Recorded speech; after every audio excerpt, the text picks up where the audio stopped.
Welcome to 108 news Telugu. బులెటిన్ల ముందుగా headlines. Samantha రెండవ పెళ్లిపై కీలక అప్డేట్. బాలీవుడ్ నటుడితోనే అంటూ గుసగుసలు.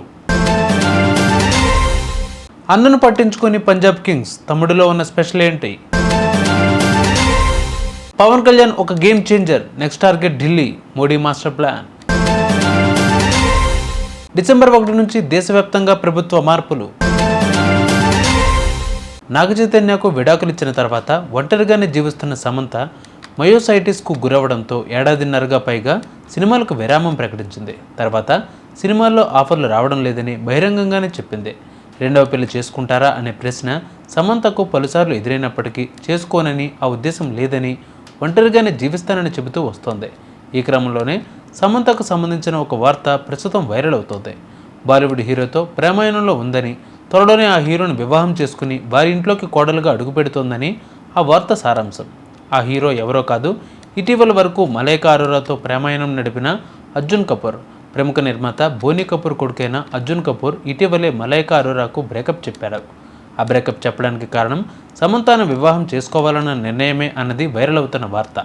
మలైకాతో విడిపోయిన కొద్ది రోజులకే అర్జున్ కపూర్ సమంతతో ప్రేమలో పడ్డాడని, వారిద్దరూ పెళ్లి చేసుకోబోతున్నారని బాలీవుడ్లో ఊహాగానాలు వినిపిస్తున్నాయి. దీనిపై సమంత ఎటువంటి ప్రకటన ఇవ్వలేదు. టీమిండియా యంగ్ బ్యాటర్ సర్ఫరాజ్ ఖాన్కు తాజాగా జరిగిన మెగా వేలంలో చుక్కెదురైంది.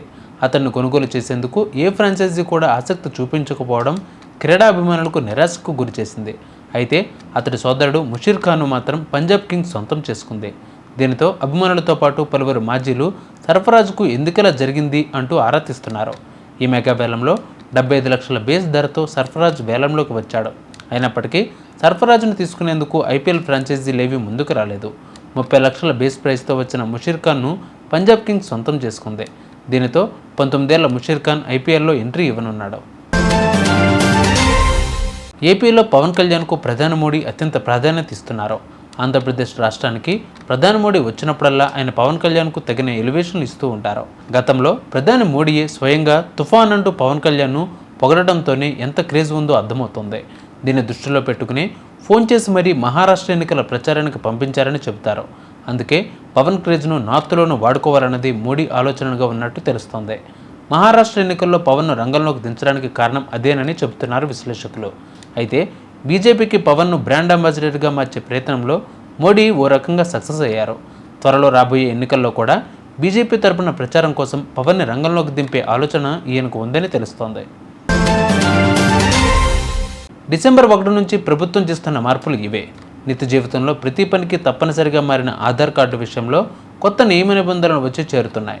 డిసెంబర్ 1 నుంచి ఆధార్ కార్డు అప్డేట్ ప్రక్రియ మరింత సులభతరం కానుంది. ప్రతి 10 ఏళ్లకు ఒకసారి ఆధార్ కార్డు రివైజ్ చేయడం తప్పనిసరి అని UIDAI నిర్ణయించింది. నకిలీ ఐడీలు నిరోధించేందుకే డేటాబేస్ అప్డేట్ చేసేందుకు ఈ ప్రక్రియ దోహదపడుతుంది. మీ కార్డు కూడా 10 ఏళ్ల నుంచి అప్డేట్ చేయకుంటే వెంటనే వెళ్ళి చేయించుకోండి. చూసారుగా ఇవాళ బులెటిన్ అప్డేట్స్. మరిన్ని అప్డేట్స్తో మళ్ళీ మీ ముందుకు వస్తాను. అందరికీ కీప్ వాచింగ్ 108 న్యూస్ తెలుగు.